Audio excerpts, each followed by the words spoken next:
Okay, guys, we just really need to talk about this. And honestly, this is not my favorite topic, but we need to talk about this because it involves politics. Okay, not really politics. We're not really discussing politics. What we're really discussing is trade.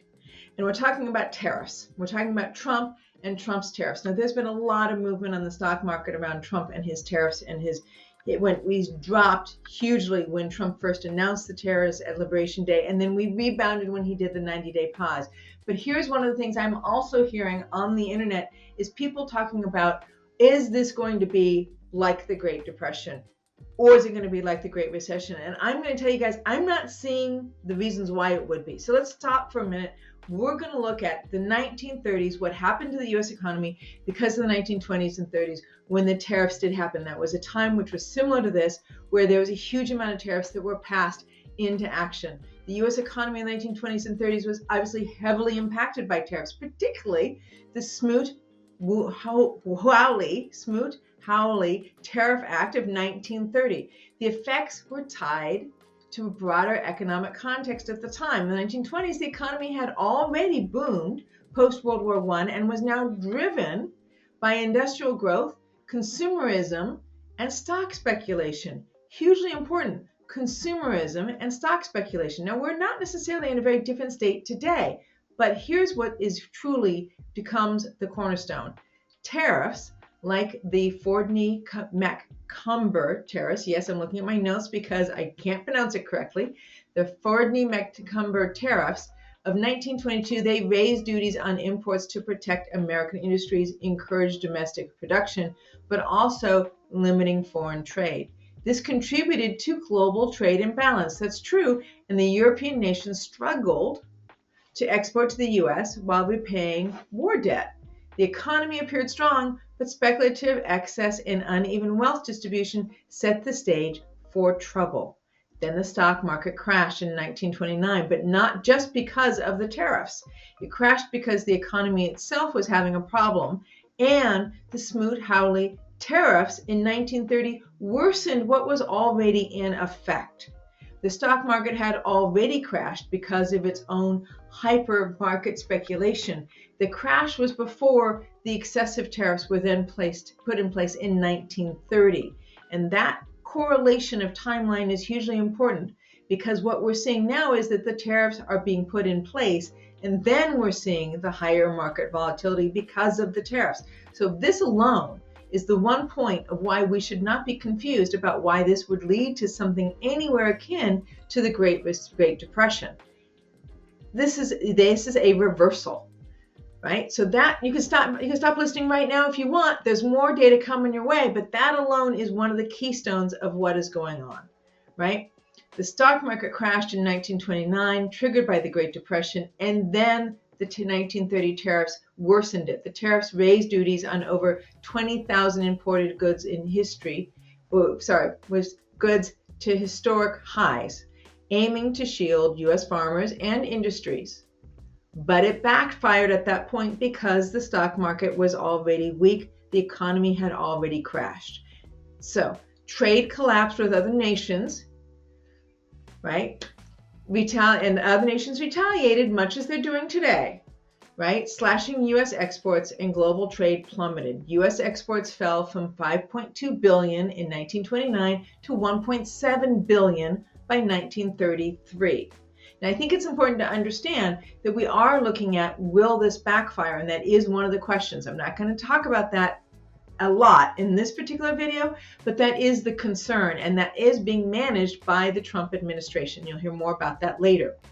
But the backfiring, the intention was the same. They raised duties on over 20,000 imported goods to historic highs, much as we're seeing today. That is similar, and they were aiming to shield U.S. farmers and U.S. industries, encourage U.S. purchases of U.S. goods. That's true, and when it backfired because trade collapsed because of reciprocal tariffs going up, not down, the economy contracted, reduced trade, deepened the depression. Domestic demand also was weaker because of the internal dynamics of the economy itself. Tariffs increased costs for consumers and businesses, stifling the recovery, and unemployment, as we know, soared hugely at the time. Okay? There was a global impact as well, which there probably will be with these tariffs. But here's another crucial difference that we want to get a hold of, a second crucial difference. We've taken a 90-day pause. Trump isn't implementing these tariffs, how do I put that, without feedback. He hasn't put them in place and then demanded they remain in place. What he seems to be demanding is that countries come to the table to have a conversation about the tariffs. And if you're unwilling to come to the table to have a conversation about the tariffs, then I suspect at the end of this 90-day pause, he will re-implement tariffs on those particular countries. 15 countries have already come forward to have conversations, which I believe is Trump's deeper desire, specifically around these tariffs. It is to increase U.S. goods, by U.S. consumers buying U.S. goods, and being able to have U.S. goods not be tariffed outside of the U.S. Those are his agendas, but I don't think he's going to be implementing them without thought. We're seeing him actively encouraging countries to come forward and have conversations. He's trying to get tariffs removed. Is there a tariff-free environment between us and other countries? Probably not. That probably isn't going to happen. But in my projection, and this is a projection, guys, I think that Trump and his administration are desiring to pull as many tariffs off the shelf as he can. If you look at Trump kind of as a businessman and with his business history, he's pretty willing to play hardball in order to get people to come to the negotiating table. And I think we're seeing him implement that same hardball trait as a president as well in trying to fix what he feels is a wrong. This is not a political conversation, guys. I'm not interested in triggering a political political commentation in all the comments below. I'm not interested in triggering that. What I'm interested in having a conversation about is where are we standing economically, because we as professional investors are responsible for where we're standing economically. We are responsible for accepting that which is occurring and what is going to be the playing field that we're going to be on now. Okay, so global impact. So by the mid-1930s, we saw that the tariffs had harmed and the policy shifted. Big difference, 1929 to 1933. 1933, by the mid-1933s, 1934 to be accurate, they actually started then reducing tariffs and came up with this Reciprocal Trade Agreements Act of 1934, which lowered tariffs via the bilateral deals. In a way, Trump is trying to create this. He's trying to accelerate it so it doesn't take 4 years. I don't think he wants it to take 4 years. Secondly, he's not going to be in office for 4 years. So he has other agendas to implement over these 4 years. So slowly, trade did revive, and the Depression, although it did linger, was actually started to recover. So that is what happened in 1929 versus today, to call it line item by line item. Look for the next video where you're specifically going to find out more about the truly in-depth, some of the key differences. Christina Suter, your real estate investment advisor and strategist, helping you understand what's happening today for us as investors and how we can play in the current field the way that it's showing up. Because fighting the economy doesn't win. You don't win when you fight the economy. You win when you accept that which is in front of you and you continue to move forward into the environment that you're being presented with. That's true whether it's nationally, the U.S. economy as a whole, internationally, as in macroeconomics, or even the neighborhood that you're investing in. It is what it is. How can you work with what it is in order to increase the success of your investment? Christina Suter, your real estate investment advisor and strategist, helping you find greater success in today's economy. Hey guys, this is Christina Suter, and I want to talk a little bit about what we're seeing specifically in the tariffs. And I really want to compare this to history, because I'm a great believer that history is a predecessor or a roadmap into what we can understand today. And I know, and I'm hearing people talk specifically about the Great Depression and how tariffs were part of the Great Depression and its onset. But this is a different environment, very important. Let's take a look at, point by point, what are the differences in these environments? 5 points specifically. First and foremost, the global economy. Today's economy is far more interconnected than it was in the 1930s. Supply chains are actually run through multiple countries and through different trade agreements. There is no unilateral tariff hike like Smoot-Hawley that can disrupt the complex supply chains that we see now. Period. It is just a more bilateral trade environment and causes literally a chip to go from one country to another country to be put in a different product, which is then finalized in a different country and then is imported into the United States. There is no singular bilateral trade effect or unilateral trade effect in place on most products. So this almost becomes a neutral because products being made in multiple places in multiple different countries mean that even a product with Chinese parts in it could still end up inside of the US without the high Chinese trade tariffs on it.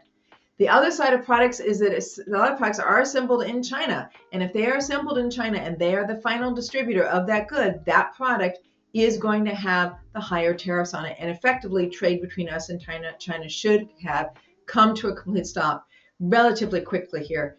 I don't have the data yet on whether that's happened or not. This is too quick. It's been in the last 2 weeks. There isn't enough data coming forward that I'm seeing to confirm whether trade between US and China has completely stopped or not. But I expect that it will come to a huge stop. But that does not mean that we're going to have a huge inflationary effect from trade coming to a stop due to higher goods and the prices of goods. I've got another point on that later, so stay with me. Second, diversified economy. The US economy is less dependent on agriculture and heavy industry than it was in the 1930s. This is hugely important, guys. I alluded to it just a minute ago. Service industries. 80% of the US GDP is based in service industries. Tariffs would hit goods focused on certain sectors, such as manufacturing and agriculture that uses specifically as product heavy. But this may not hit the US economy as a whole as dramatically as one would be concerned about. Will it affect the cost of goods that you buy? Yes, but will it cost the price of you getting your nails done? Not as much, because it is a service industry. It might cost the nail polish, but the nail polish is a small part of the service that you're paying for. So I think it's important to understand that 20% of the US economy is based in products and goods. 80% is based in services. There'll be a different effect than what we saw previously and a different effect than maybe what we're concerned about right now, 20%. Now, that being said, construction is product heavy, guys. So for those of us in real estate, we need to be prepared for that construction costs will probably pretty definitely go up because lumber is going to go up from Canada. It had a tariff on it. It's going to increase in its cost. We're talking about steel. We're talking about copper. We're talking about panels. We're talking about electrical panels. Those items are going to cost more. Construction is going to go up, and it's one of the sectors that is going to be hit.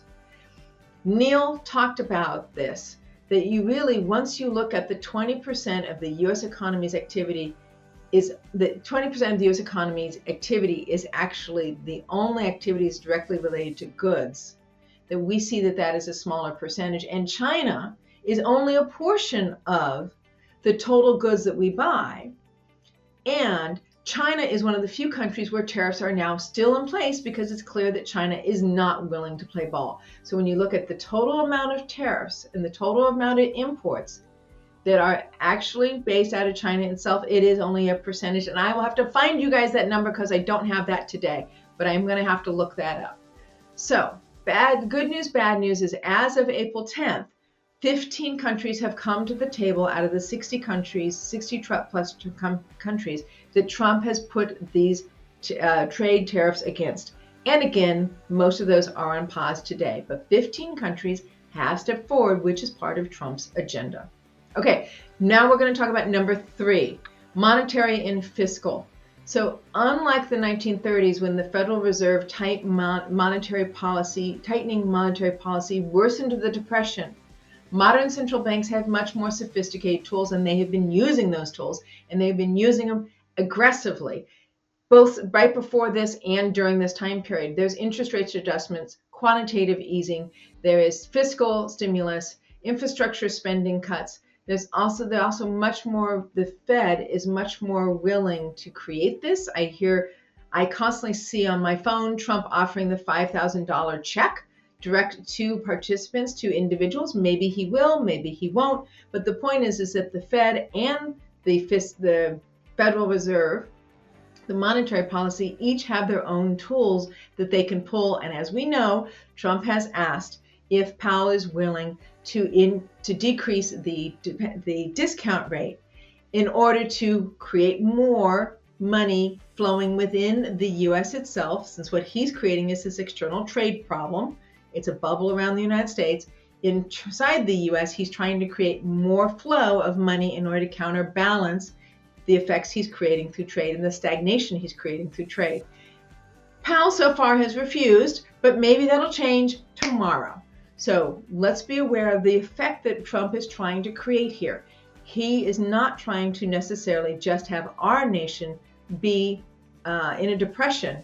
He actually is trying to do inflationary and counter-inflationary activities at the same time. And I'm super curious to see what he's going to start rolling forward, whether he's going to start taking on that tax, right? He talked about restructuring the U.S. tax structure, and that would put money back in the hands of the U.S. individuals. If he did lower tax rates or make a more blanket tax rate across U.S. citizens, that would leave more, based on what he's hinted he'd be willing to do, would leave more money in the hands of the U.S. individual, which would be more capable of affording the inflationary effects of a tariff war.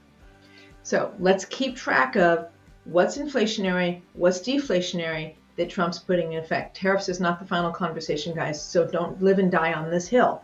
You want to be able to keep tracking. Remember, this is 2 weeks in, 3 weeks in, guys. We've got a lot more time in front of us of being able to have this conversation about what Trump's administration's agenda is. So don't stop here and make all your decisions for the remainder of 2025 here. You might miss some opportunities if you choose to do that. All right, now the third element that I want to talk about is, the fourth element is stock market context. I talked a little bit about this. In the 1929s, the crash was a speculative bubble that was fueled by margin debt and weak regulation. That is not what's happening today in the stock market. Although the stock market to me is frothy, or was frothy, it is not due to weak regulations, and they're much more controlled over margin and debt.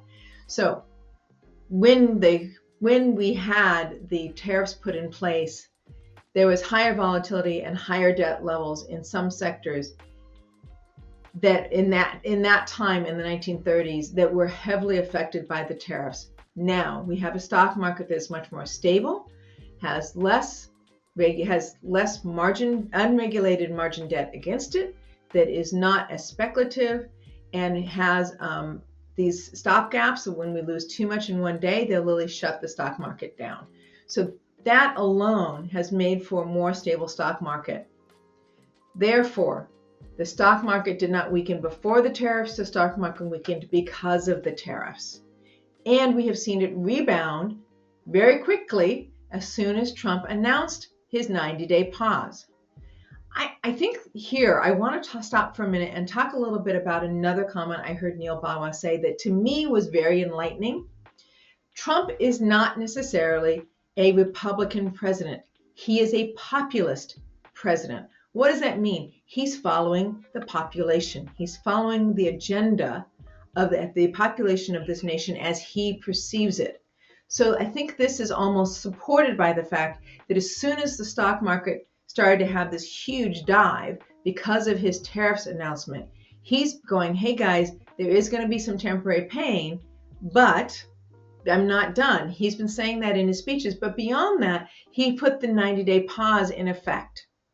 He was trying to make sure that the population was not freaking out too much about what he was going to do, and that he didn't unintentionally drop us into something that would be like the Great Recession.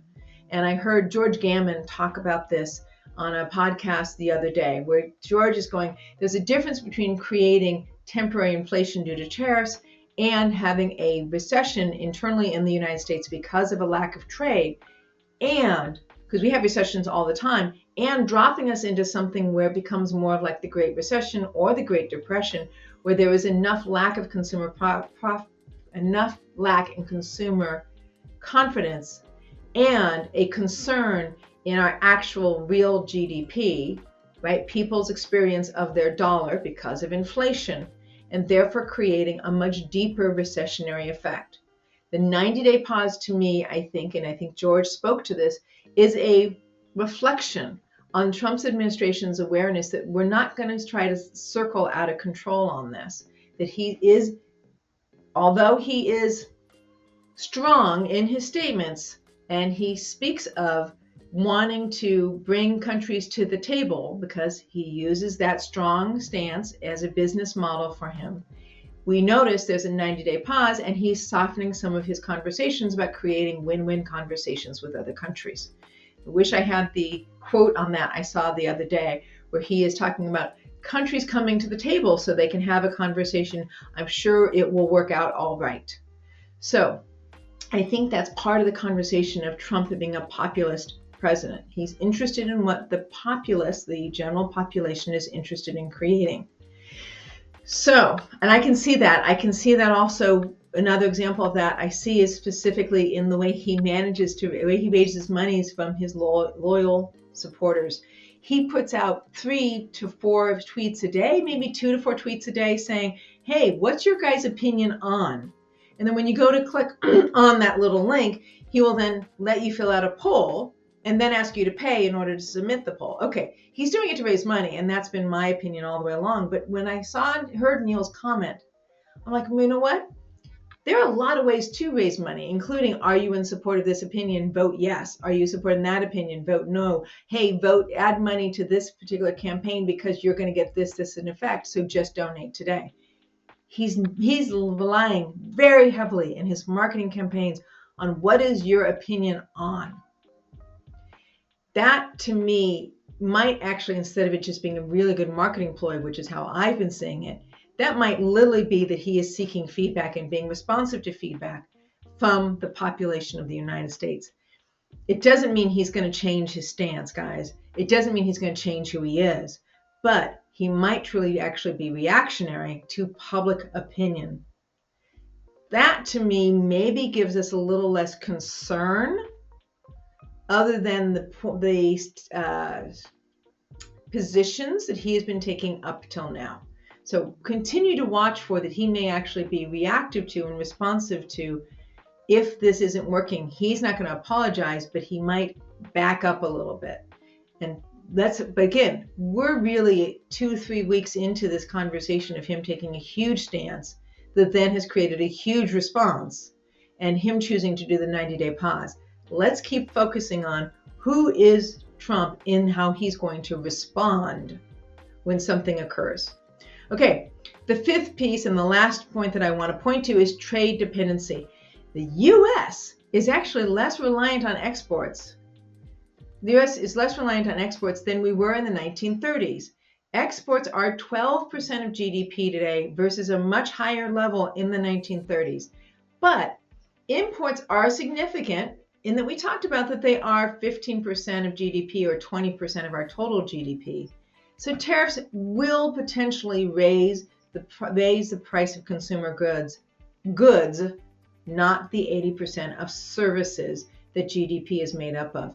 So I want to talk about GDP is 80% services. Let me be hit on that. 20% is goods, but we're going to feel that 20%, guys. We as purchasers inside the United States are going to feel that our goods are higher because we do import many of our goods, but it is only 20% of our GDP as a whole, even though it will be part of our daily purchase experience on things like electronics, clothing, and vehicles. So that's the 5 points that I wanted to make the difference of the point about how different it is today than it was in the 1930s. Those 5 points are our economy is much more a globalized economy. We are much more interconnected, and trade travels around that product will travel around multiple different countries before it hits the United States. We have a more diversified economy, and we are less dependent on agriculture and heavy industry. We're 80% of our economy is based in services and 20% is based in goods. Monetary and fiscal tools are much more actively engaged now than they were in the 1930s. We use interest rate adjustments, quantitative easing to stabilize our markets, fiscal stimulus, and infrastructure spending and tax cuts. The stock market context, the stock market collapsed first. Then they implemented a heavy dose of tariffs. That's part of what created the depression and the lack of recovery from it, or the slow recovery from it. We're on the reverse, guys. Our stock market has gone down in reaction to the tariffs. It makes it a completely different environment and a completely different set of triggers. And the fifth is that we're less dependent on trade now than we were in the 1930s. This is Christina Suter helping you understand what's happening in the economy so you can stay educated on today's decisions as a professional real estate investor. Christina Suter helping you find your purpose through real estate.